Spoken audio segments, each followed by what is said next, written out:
¿Qué tal? ¿Cómo están? Muy buenas noches, gracias por su sintonía. Soy Eduardo Arévalo y esto es Debate. Esta noche tenemos el gusto de recibir en los estudios al doctor René Portillo Cuadra, diputado y jefe de fracción del partido Arena, a quien le damos la más cordial de las bienvenidas. Doctor, gracias por acompañarnos. Eduardo, buenas noches, muchas gracias por la invitación, esperando que el pueblo salvadoreño haya tenido unas felices vacaciones.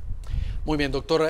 Vamos a aprovechar su presencia en los estudios para hablar de varios temas que están de interés nacional. Antes de comenzar, de su reacción a esta deposición de los cargos de los actuales miembros de la dirigencia de su partido, es decir, los miembros del COEN, en una conferencia que antes de la vacación pues se conocía. Bueno, en realidad ya había sido avisada esta dimisión por parte de la dirigencia, lo que quedaba de la dirigencia, ya que en el transcurso de mayo del año pasado y prácticamente este mes habían renunciado la mayoría de los miembros que formaban parte de la dirigencia. Quedaban más o menos entre 3 y 4 miembros que son los que anunciaron su dimisión, con el propósito de renovar, con el propósito de que el periodo de 3 años fuera terminado por otra dirigencia transitoria que se va a elegir en el transcurso de este mes. Yo creo que era esperada, ya el presidente Salguero había manifestado su intención de renunciar con el propósito de que se renovara el partido, sobre todo la dirigencia. Ahora, ¿habrá algún tipo de responsabilidad en la estructura actual de dirigencia del partido Arena de las últimas renuncias, tanto de diputados como alcaldes al interior del partido y otros militantes? Bueno, en realidad no es que haya habido una responsabilidad directa. Yo creo que lo que motivó el que algunos alcaldes y concejales o exalcaldes hayan renunciado del partido es más bien presiones de parte de estructuras que están en la sombra, de personas inescrupulosas que andan, digamos, amedrentando a líderes de los diferentes partidos, sobre todo de oposición, para formar nuevos partidos políticos, afines obviamente al gobierno. En ese sentido hemos visto un guión bastante marcado, en donde las personas que se han ido han dicho de que ha sido por la dirigencia. Lo cierto es que las motivaciones son otras. Atrás de esas renuncias hay presiones, atrás de esas renuncias, en el caso de los alcaldes actuales, les han manifestado de que si no se pasan a otro partido o renuncian de Arena, no les van a dar obras a través de la DOM. Los han presionado con juicios de cuentas. Ha habido una serie de presiones que a nosotros mismos nos han manifestado, digamos, en lo privado, algunos líderes, que eso es realmente lo que ha motivado. Obviamente que al perder las elecciones recién pasadas, la dirigencia tenía que dimitir. Esa es parte, digamos, de una dinámica democrática que se espera en todos los partidos políticos, que al haber una derrota abrumadora como la que hubo en la última elección, ellos tenían que poner a disposición sus cargos. Ahora, este COENA de transición es un periodo hasta septiembre en el cual, según los estatutos de Arena, está definido se realice una asamblea general y puedan elegir nuevas autoridades. Es decir, el COENA que depuso su cargo debía terminar en septiembre. Sí, efectivamente el 30 de septiembre culminaba el periodo del COENA electo, y este COENA que entra va a terminar el periodo el 30 de septiembre, y obviamente ahí se tienen que realizar nuevas elecciones internas ya para los próximos 3 años. Ahora, ¿cómo ve este COENA interino que ha surgido, que está un ex candidato a diputado liderado, y si vemos la fotografía que aparecía o los que aparecían en la conferencia de prensa, sí hay un diputado y algunos rostros, pero la mayoría no son figuras reconocidas políticamente hablando, es decir, de las viejas estructuras de los partidos políticos. Primero, ¿cómo lo ve? Si los conoce y qué sabe de ellos. Bueno, en primer lugar es una fotografía muy agradable, muy refrescante en el marco de la política y sobre todo en el marco de nuestro partido. Se nota que en esa planilla efectivamente hay un cambio generacional. y es que así tiene que ser, tiene que haber un cambio generacional. Me agrada sobre todo la fotografía porque plantea varios retos importantes. Primero, mayoritariamente jóvenes. Segundo, personas de larga trayectoria dentro del partido, es decir, que a pesar de su juventud, son hombres y mujeres que nacieron dentro de Arena, formados dentro de los valores y principios del partido. Igualmente me agrada porque son personas dialogantes, son personas con mucha formación profesional, todos ellos tienen una formación profesional muy reconocida y sobre todo son personas que han estado en mucho contacto con el territorio, con las bases, son conocidos por las bases. Entonces yo creo que el reto es importante, vamos a ver que otras participaciones más se suman, pero en términos generales quiero decirte que nos sentimos satisfechos y esperamos de que se logre una dirigencia de unidad partidaria.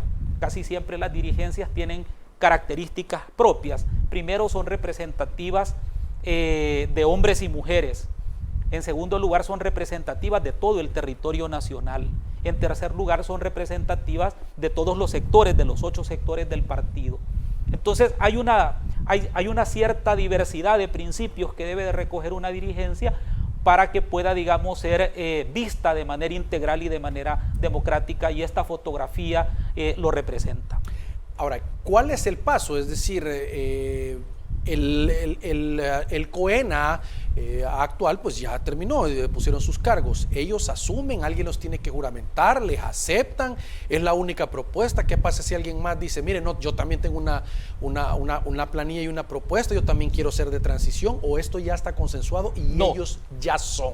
Interesante pregunta, Eduardo. No, de acuerdo a la ley de partidos políticos y a los estatutos de nuestro partido, toda elección o cambio dentro de las dirigencias tiene que ser motivado por una elección de las bases. Okay. Esto pasa porque la Comisión Electoral Nacional del partido haga una convocatoria, fije fechas, establezca requisitos para los postulantes, sea pública la fecha en que va a ser la elección, haya incluso derecho a las impugnaciones y a la resolución de las mismas, recursos, es decir, es toda una calendarización que permite que las dirigencias ya no sean puestas de dedo como en el pasado, sino que la ley de partidos políticos hace un avance sustancial y dice, mire, son las bases las que tienen que elegir. De tal manera que entre más representativas son las planillas de estos criterios que te mencionaba, como juventud, territorialidad, género y una cantidad de cosas más, pues mayor aceptación tiene de las bases y mayor posibilidad tiene de ganar la planilla que sea representada de esa manera. De tal manera que debe de haber una elección en la que todas las bases participamos a nivel nacional y también en el exterior, y así es como resulta electa la dirigencia de transición. Ahora, ¿esta dirigencia de transición tiene miras a convertirse en una dirigencia permanente, por lo menos en un próximo periodo del partido Arena, si las cosas marchan bien, o simplemente de transición? ¿O cómo está pensado esto? Bueno, realmente es una pregunta un tanto difícil por el tiempo contestártela de esa manera, con un sí o con un no, porque yo creo que el tiempo y el desarrollo del trabajo de ellos es quien va a permitir dar esa respuesta. Okay. Es decir, que ellos hagan bien su trabajo de aquí hasta septiembre va a permitir la confianza de las bases, la confianza de terceros y por supuesto la posibilidad de que ellos puedan continuar o no. Ser oposición, ser un partido de oposición después de una derrota electoral como la sufrida que usted mencionaba hace un momento, no es fácil. No. Hay que decirlo, como partido político. Desde luego que no. Y quizás mucho más difícil en ese marco, mucho más difícil es replantearse como oposición. Es decir, oposición no es quien queda en segundo lugar en una elección. Oposición es quien representa los principios, valores y aspiraciones de quienes no están representados en el gobierno. Eso es importante entenderlo porque Arena no está trabajando para hacer una oposición simplemente, sino para hacer una opción política de gobernabilidad en el país que permita retomar el rumbo del crecimiento económico, de la inclusión, de la derrota del populismo, de la concentración de poder, es decir, retomar el rumbo correcto del crecimiento y de la inclusión que permita nuevamente darle al país un brío distinto. En ese sentido, el rol de oposición es mucho más delicado porque la oposición está obligada a liderar a todas aquellas personas que aún no estando dentro del partido no se sienten representadas con una gestión gubernamental. ¿Qué hay de aquellos que decían el doctor René Portillo Cuadra es el que va a liderar este esfuerzo y él está buscando quedarse con el partido Arena y dirigir un nuevo COENA? Hace más o menos unos 3 meses, 4 meses estuve en tu programa y recuerdo que tú me hiciste la misma pregunta. Y desde aquel momento yo te dije, yo no aspiro a la presidencia del partido, yo tengo un rol que jugar dentro de la fracción legislativa.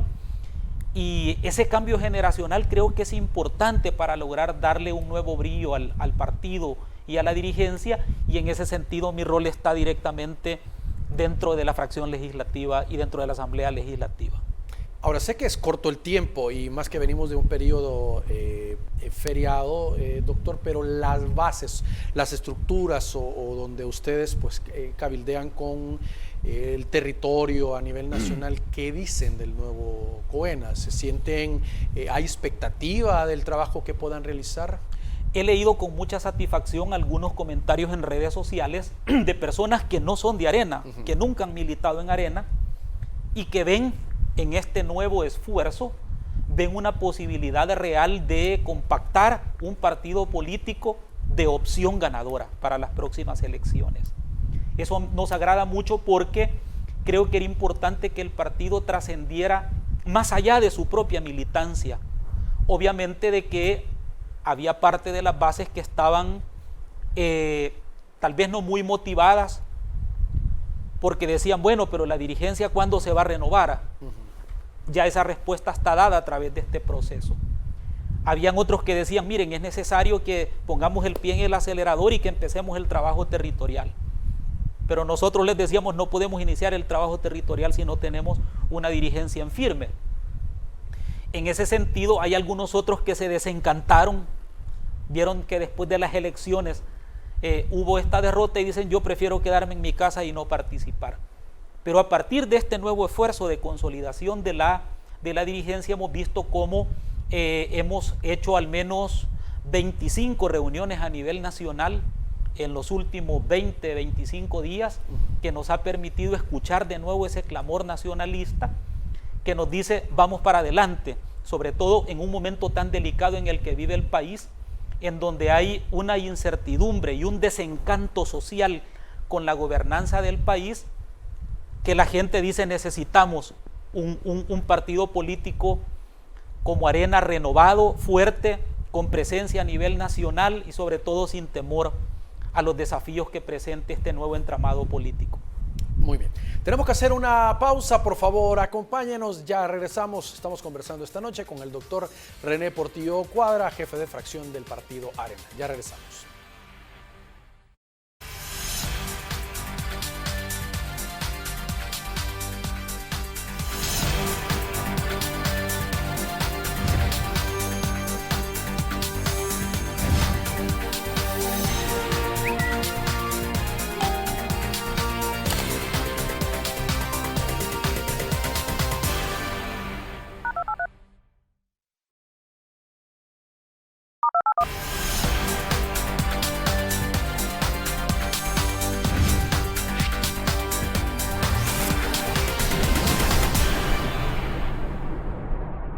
Muy bien, gracias por continuar con nosotros. Estamos conversando esta noche con el doctor René Portillo Cuadra, jefe de fracción del partido Arena. Doctor, en el segmento anterior usted nos describía lo que significa ser un partido de oposición, sobre todo en esta coyuntura. Algunos de los diputados del partido Arena que han renunciado, suplentes o propietarios, pues que han estado algunos aquí en debate, nos han dicho, y lo han dicho literalmente, es que no nos gustaba que nos dijeran, que dijéramos no a todo lo del presidente, dice.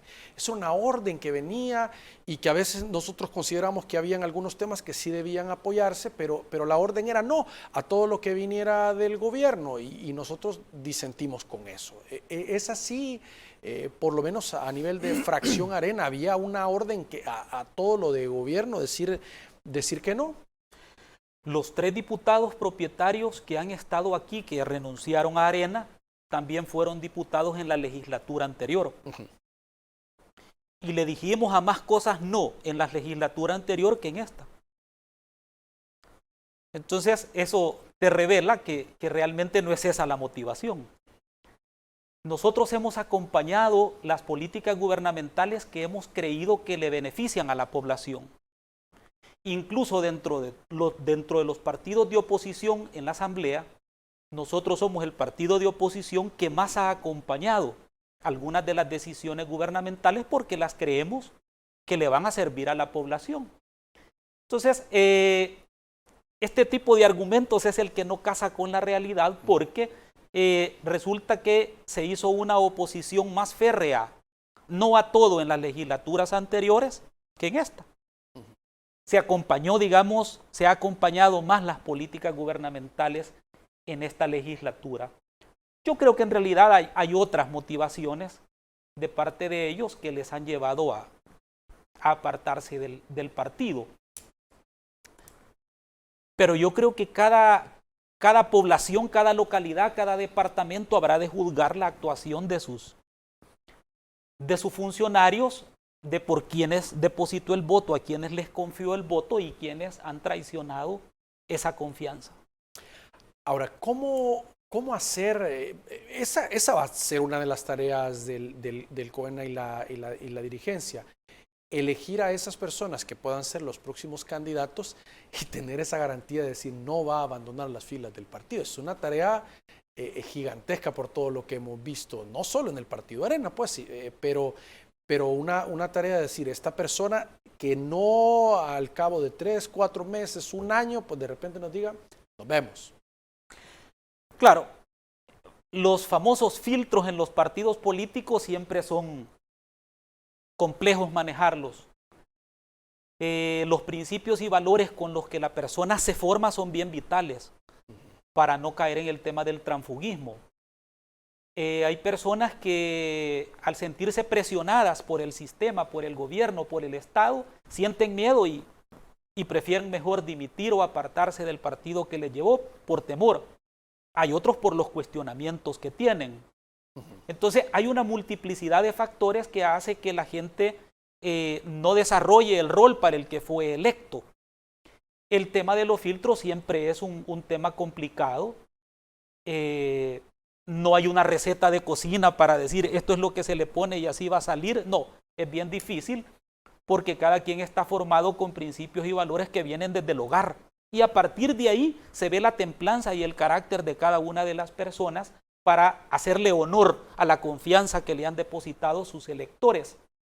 Yo estoy seguro que en el caso de algunos partidos que no se han cambiado de partido, pero no fue por eso que los eligieron los electores, porque ahora son apéndices de otro partido político más grande y están ahí por conveniencia.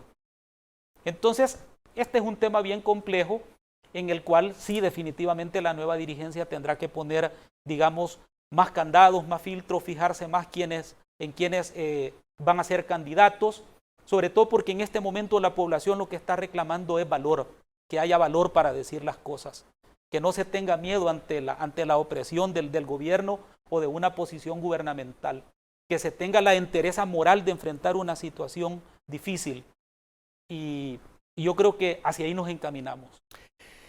Doctor, algunos analistas dicen que va a ser una elección muy decisiva, es decir, porque es el momento en que los partidos tradicionales o se fortalecen o casi están a punto de desaparecer por el caudal de votos que ha ido perdiendo.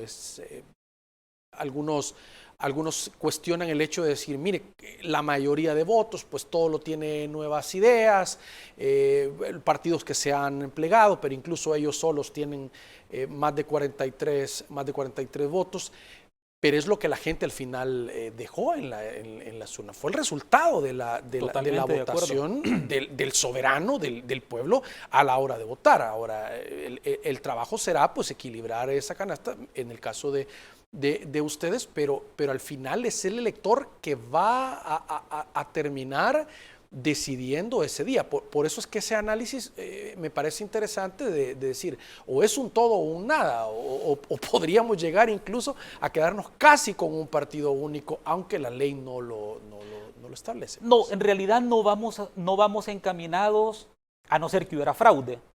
De haber fraude en las próximas elecciones, habría un partido único, porque los otros partidos, como es el PDC, Gana y el PCN, esos son apéndices del gobierno, esos son amanuenses del gobierno. No, en realidad, democráticamente lo veo difícil, porque las últimas encuestas, que le dan, por cierto, una buena calificación al presidente, no le dan una buena calificación a Nuevas Ideas como partido. Tanto es así que ha decaído a menos del 35% la confianza y el favor del pueblo hacia Nuevas Ideas. En el caso del presidente, por lo menos esas mismas encuestas, que me refiero por ejemplo a la encuesta de la Gavidia, sigue dándole más o menos un 67, 68%, 70% en algunas al presidente, pero le da menos de 35% a Nuevas Ideas. Ahora, veamos ese punto, pero en la elección anterior, la figura del presidente Bukele también fue muy decisiva en la municipal y la de diputados. Porque no tenía desgaste el presidente, ni tampoco el partido. No había gobernado. Es decir, mucha de la gente, bueno, hubo hasta un comentario del señor presidente de la Asamblea Legislativa que les dijo a sus diputados que ellos no habían sido electos por la cara de ellos, sino por la N, por el liderazgo del presidente, algo que sonó medio duro, ¿verdad? Incluso no tan cordial, pero yo creo que quizás él fue sincero, decir, miren, ustedes no son los líderes es el presidente y la N por la que la gente votó. Lo que no sé es si en este momento, después de pasar una crisis económica complicada, si después de enfrentar una situación de régimen de excepción como el que estamos viviendo, si después de tener un antagonismo muy pronunciado contra el gobierno de Estados Unidos, contra la comunidad internacional, la gente vuelva a confiar otra vez en él.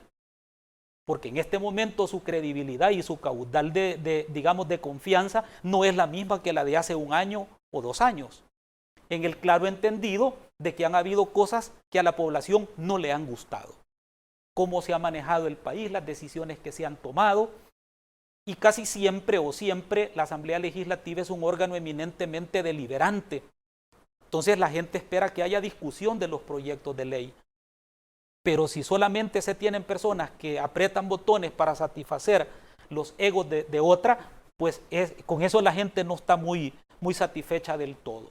En ese sentido, el desgaste que ha ocasionado 3 años de gobierno han sido suficientes y serán suficientes para que el pueblo reaccione de qué es lo que quiere el 2024. Pero ¿cree usted que esta elección no va a contar otra vez con la figura del presidente como punto central para la votación de alcalde? ¿Cree que se va a replegar el presidente y va a dejar que sea una elección votada por los diputados de Nuevas Ideas, tanto de diputados, valga la redundancia, como de alcaldes? ¿O va a ser la figura del presidente la que va a estar ahí? Depende.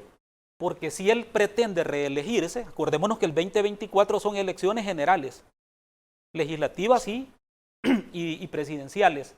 Si él pretende, como dictador, reelegirse violando la Constitución, se va a ganar mucho más el repudio de la gente. Si él se aparta y nombra a una persona que le haga los mandados siempre de su partido, la gente va a lograr entender de que este nuevo liderazgo no necesariamente va a obedecer a los designios del pueblo, sino a las órdenes de esta persona que ahora está afuera o que eventualmente puede estar afuera. Entonces, todo esto va a reflejar un comportamiento que hoy por hoy no lo podemos describir con certeza, porque todavía faltan 2 años más en los cuales vamos a ver el desenlace en la relación con Estados Unidos y la comunidad internacional. ¿Puede pesar eso? Por supuesto que sí. No, en este momento está pesando. Solo te cito un dato. El martes pasado, el país colocó 20 millones en bonos, letes y CETES. De los 20 millones solo logró colocar 11 millones, comprados nada más por bancos nacionales y por AFPs. Ya nadie le está prestando a El Salvador. Y eso se ve reflejado y se va a ver reflejado en la gaveta del gobierno para enfrentar futuros proyectos. Pero me refiero, en el electorado, Eso, esto claro, podrá o sea, la gente lo entiende, claro y la que gente sí, dirá, por supuesto, es que lo que está pasando. Es que esto no se vota. traduce en obras. Okay. Este tema se traduce en obras. No puede haber tren del Pacífico si no hay dinero. No puede haber más puentes y carreteras si no hay más dinero. No puede haber, digamos, proyectos hacia la gente pobre y mitigar la pobreza si no hay dinero. Es decir, todo parte de que el gobierno tenga un financiamiento adecuado, pero ahorita nadie le está prestando. Claro, eso sin perjuicio del régimen de excepción que vive el país, ¿verdad? Que es una situación compleja que sin duda alguna la vamos a analizar más adelante. Así es, y precisamente ese va a ser el tema que vamos a estar abordando al regresar de la pausa. Tenemos que hacer un nuevo corte, por favor, acompáñenos, ya regresamos en los estudios del doctor René Portillo Cuadra, ya volvemos.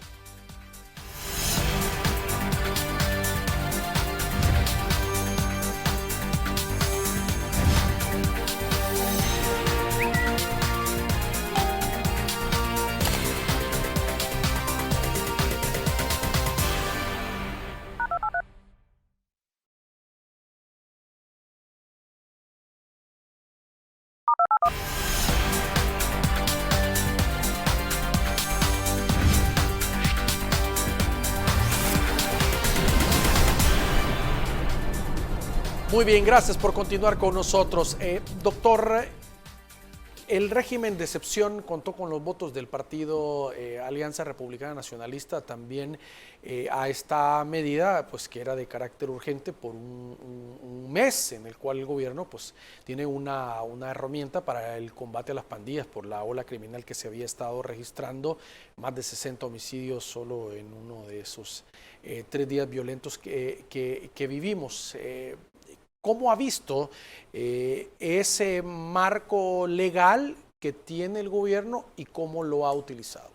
Bueno, quiero decirte que en el momento en que nosotros apoyamos el régimen de excepción, fue un momento en el que se asesinó a un salvadoreño cada 60 minutos. En 3 días, más de 78 muertos. Eso realmente es alarmante y suficiente para poder decretar un régimen de excepción por la conmoción social que esto había ocasionado en 72 horas. Cuando uno analiza este tema se da cuenta que ciudades y países como por ejemplo en Barcelona se decretó un régimen de excepción similar, disturbios hace muchos años en Detroit, en Nueva York y en otras ciudades, en París, se decretaron regímenes de excepción para controlar la escalada de violencia que estaba llevándose a cabo en las calles. Nosotros en ese momento dijimos, no es posible que cada 60 minutos se asesine a un salvadoreño y nosotros no contribuyamos con una medida como esta. Contribuimos con nuestros votos sabiendo que el régimen de excepción es una medida excepcional, provisional, proporcional y eminentemente política para poder mandar un mensaje de contención a la violencia. Estos regímenes de excepción que se han aprobado, como por ejemplo el que se aprobó en Chile el año pasado, producto de disturbios, son medidas excepcionales, son medidas transitorias para calmar la situación, digamos, de violencia que se vive. Pero es insostenible pensar que un régimen de excepción pueda durar 30 o 60 días, por varias razones.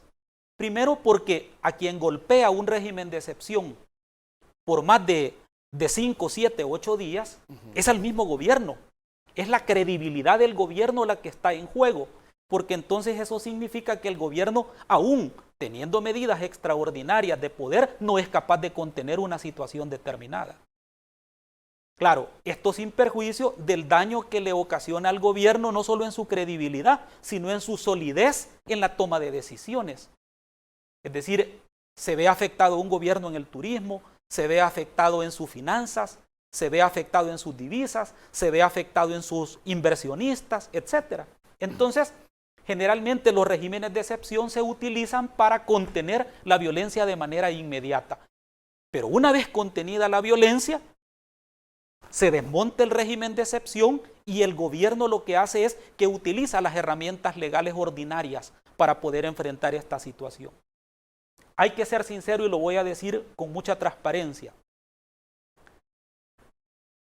En los primeros 5 días después del régimen de excepción se contuvieron los asesinatos y el gobierno volvió a tomar el control y cesaron los asesinatos. En ese momento el gobierno pudo haber levantado el régimen de excepción.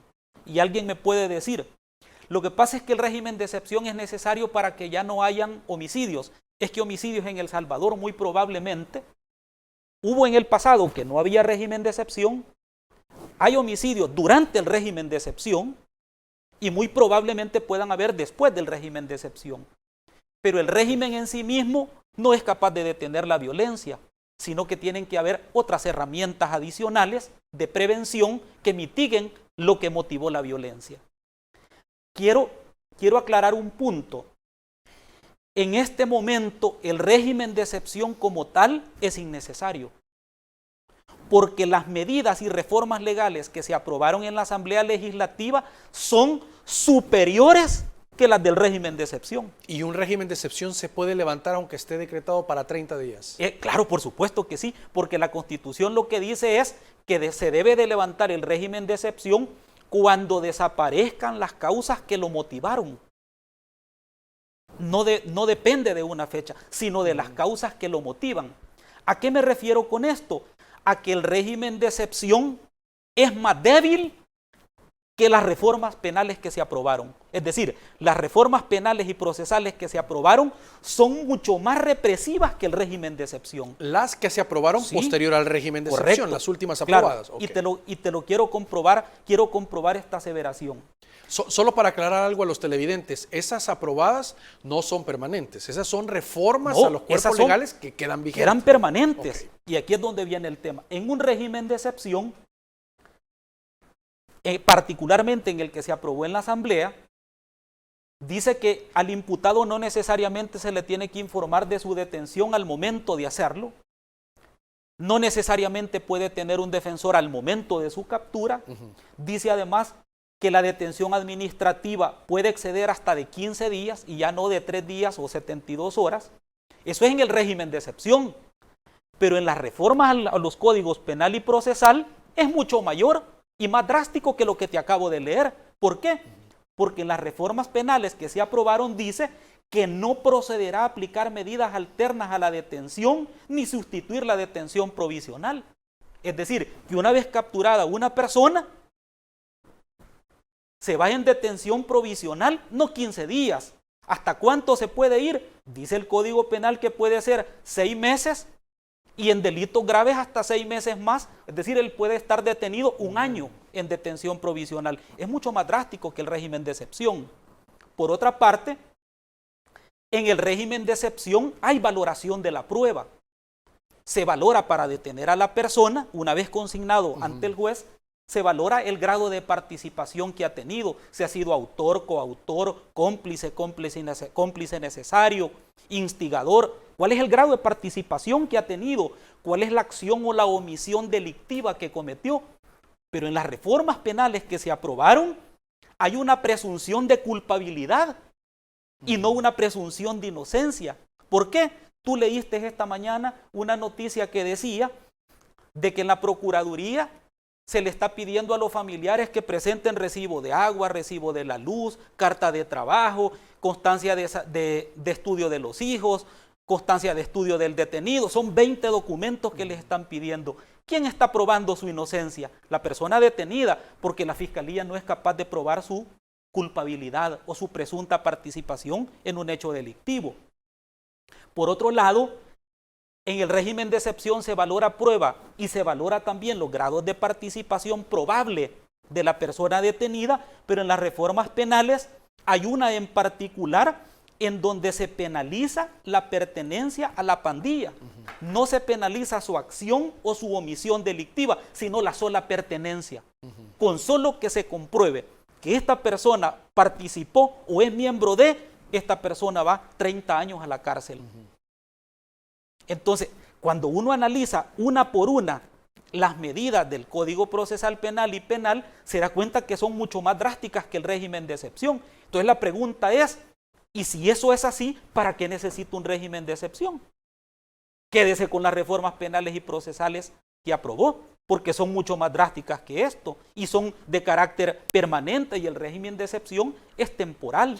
La prensa ha preguntado a funcionarios, porque se ha manejado la información, que podría buscarse las autoridades una prórroga al régimen de excepción. Yo también lo escuché. No hay escuché. una confirmación oficial, eso hay que decirlo claramente, de que las autoridades digan, sí lo vamos a buscar. No hay que ser responsable del manejo de esta información, pero como decía, la prensa ha estado preguntando y no, por el momento dicen que no, pero a nivel legislativo se escucha. Bueno, volvemos otra vez al tema. ¿A quién le perjudica más tener un régimen de excepción si a la par tiene reformas penales más drásticas que el mismo régimen de excepción? Porque en el caso del régimen de excepción nos queda claro a nosotros de que esa temporalidad con la que se puede aplicar implica también aplicar estas normas. Pero en la práctica estas normas no están siendo aplicadas, sino que lo que está siendo aplicado son las reformas al Código Penal y Procesal Penal. Por ejemplo, esta mañana aparecen varias noticias en diferentes medios de comunicación donde se remitieron ayer a 300 personas al Centro Judicial Isidro Menéndez. Pero no todos los defensores de ellos tuvieron capacidad o participación en la audiencia para defender a la persona detenida. Sin embargo, en las reformas penales dice que se debe de hacer todo lo posible para que sean defendidos. Es decir, en la práctica uno ve que las reformas penales y procesales penales son mucho más drásticas. Al no tener ninguna salida alterna al proceso, esta persona es automáticamente condenada. Si uno se quiere ir más allá en la diferencia entre el régimen de excepción y las reformas aprobadas, se da cuenta que en el régimen de excepción la persona sabe quién lo acusa, ante quién lo acusa y de qué lo acusa. En las reformas penales le dice, usted no puede conocer la identidad del testigo, no puede conocer la identidad del juez, y bastará con una prueba del dicho presuncional para que usted sea detenido. Entonces es mucho más drástica las reformas penales que el régimen de excepción. Doctor, hay estas restricciones de las entradas y las salidas en algunas colonias, como en Santa Tecla, en algunas en Soyapango. Yo he escuchado de abogados dos valoraciones. Unos que dicen sí lo establece de algún modo el régimen de excepción. Otros dicen no, debió haberse aprobado un estado de sitio o otra normativa que facultase eso. Incluso he escuchado algunos que dicen esa es una misma potestad de las autoridades. La policía, sin necesidad de, puede realizarlo en caso de una emergencia.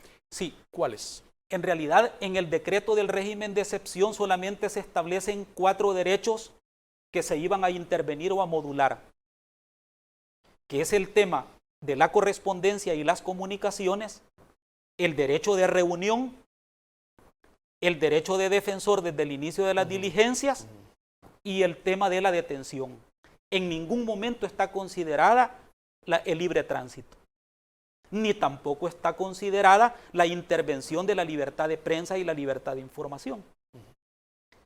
En ese sentido, cuando se establece un retén para no dejar salir a alguien de una colonia, esa es una clara violación al derecho de libre tránsito protegido por la Constitución. A eso no está facultado el policía ni el soldado. Lo que sí tiene facultades la policía y el soldado es de registrar, requisar personas o vehículos. Eso sí lo puede hacer, pero impedirle que salga o que ingrese al habitante, eso es parte, digamos, de un derecho que no está considerado en el decreto de régimen de excepción, y que son las cosas que se han desbordado, que alguien le llamó por ahí en un tuit margen de error, porque la impresión que hemos tenido los últimos días del régimen es que se hace más justicia por Twitter que en un juzgado. Porque cuando por Twitter se logra hacer tendencia que un muchacho no tiene nada que ver con pandillas, al final las autoridades se ven más presionadas para ponerlo en libertad que el mismo juez de darse cuenta si esta persona es culpable o no. Muy bien, tenemos que hacer una nueva pausa. Por favor, acompáñenos, ya regresamos.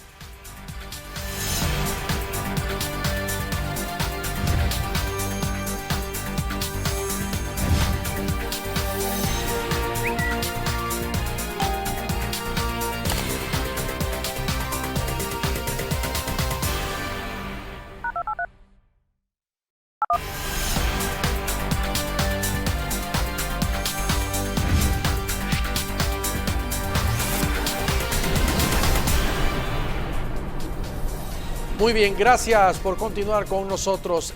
Doctor, hay algunos señalamientos de organizaciones de la sociedad civil, los cuales han sido cuestionados por el presidente de la República cuando hablan de capturas, aseguran que son capturas masivas, que el mismo presidente pues lo destaca a diario en las redes sociales, pero hay organizaciones que dicen, mire, también están capturando a salvadoreños que iban pasando, no tienen nada que ver. El presidente asegura que en toda operatividad siempre hay un 1%, decía la vez pasada, de gente pues que no tiene que ver, pero en el proceso pues quedan libres. Usted mencionaba algunos casos, como unos muchachos también, unos baristas que fueron capturados en la zona occidental del país. Tardó, pero fueron liberados, fueron puestos en libertad. Pero el presidente decía que es parte del mismo proceso o de lo que se está viviendo en el país.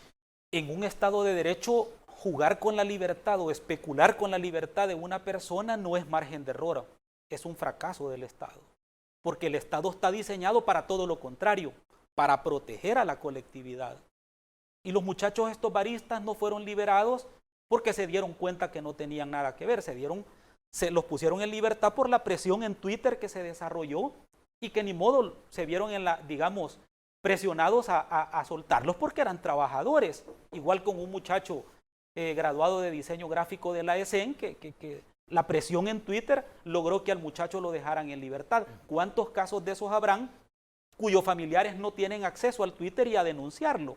Entonces, el tema de fondo aquí es que el Estado de Derecho también debe de garantizar los derechos de todas las personas. Es que lo que pasa es que cuando se incrimina a alguien en un hecho delictivo, en donde probablemente pueda pasar 20 o 30 o 40 años en prisión, se le debe de garantizar que esa persona realmente sea culpable de lo que se le está acusando y que lo que se le acusa está previsto como delito en la ley. No es un tema de especulación o de margen de error. Es decir, cuando uno analiza, por ejemplo, qué pasó antes de ese fatídico fin de semana de los 70, 80 asesinatos. ¿Sabía la policía dónde vivían y dónde capturar a las personas? Porque una vez se estableció el régimen de excepción, sí sabían dónde. Qué raro que 72 horas antes no lo supieran. Porque cuando se hace una investigación de un hecho delictivo, es una investigación exhaustiva que permite saber si alguien ha participado o no en ello. Es decir, no es una simple situación de redadas o de cumplir un número para ser capturados y remitidos a la orden de la policía o del juez, sino que esto tiene que ver con la libertad de la gente. Uno de los temas, por ejemplo, que no hemos abordado es el tema de cómo a través de estas reformas penales y procesales penales se invade, se violenta la libertad de prensa y el derecho de información de periodistas, pero sobre todo de la población a saber. Bajo esta lógica de esto que se legisló en contra de la prensa, no se hubiera podido informar, por ejemplo, los más de 80 asesinatos que hubo, si en el momento de esa masacre hubiese estado en vigencia esta ley, porque eso tenía que ver con información de quienes asesinaron a los salvadoreños, que eran estructuras criminales, y que se prohíbe hablar de ellos en público o a través de los medios de comunicación, que es algo que a mí no me termina de quedar claro porque o todos en el suelo o todos en la cama. ¿Y por qué la policía sí pone fotografías de las personas detenidas con tatuajes alusivos a pandillas y el periodista no? Pero ¿qué pasa si la policía es quien da a conocer esa información, lo Correcto. manda al medio y el medio lo publica? ¿Puede ser sancionado el medio? Ahí es donde está el tema. ¿Por qué? Porque no quedó claramente delimitado y la prohibición de hacer alegoría, alusión o mención de tatuajes y cosas alusivas a las pandillas es de todos. No solamente de los periodistas, sino Claro. de todo. Incluso ahí no dice excepto la policía y la Fuerza Armada. No, no dice eso. Dice todos. Está prohibido para que todos dejen de hacerlo. ¿Y entonces por qué lo hace la policía, la fiscalía o la Fuerza Armada? ¿Podría O incluso, haber una interpretación auténtica a la normativa aprobada? ¿Se podría alguna organización solicitarlo para que quede claro ese punto? es que lo que pasa que yo creo que en realidad hay que hacer lo correcto. No se trata de hacer una interpretación auténtica, se trata de derogarlo, porque eso viola la libertad de prensa e información. Okay. A nosotros nos queda claro de que no se pueden hacer alusiones a las pandillas para promocionarlas. Es más, esto ya había pasado. Seamos francos y seamos sinceros. Cuando el expresidente Saca era mandatario de la República, y eso lo conoció todo el pueblo salvadoreño, se llegó a un acuerdo con la mayoría de medios de comunicación en donde les dijeron bájenle el volumen a los tatuajes y a todas las alusiones de las pandillas por televisión, por radio y por todo lo demás. Fue un acuerdo que nunca, digamos, es más, hubo hasta una campaña que dice, se llamaba Yo Me Uno, así se llamaba, por cierto, la campaña. Era para no sacar sangre, era para o no sacar imágenes crudas en televisión y en medios. Digamos, se llegó a un acuerdo, pero nunca hubo una ley que prohibiera, porque la impresión que da en este momento es, como por ejemplo yo leí un tuit esta mañana de un periodista del Faro que le pregunta a un diputado de Nuevas Ideas de la Unión, mire diputado, usted que apretó el botón para aprobar esto, acláreme el siguiente punto, y yo puedo entrevistar a un pandillero que lo han capturado, ¿sí o no? No le ha contestado hasta esta hora el diputado de la Unión. No le ha contestado. ¿Por qué? Porque ni el periodista ni el ciudadano común y corriente entiende cuál es el límite de esa coerción hacia los medios de comunicación. Una cosa es que promocione y otra cosa es que informe lo que está pasando.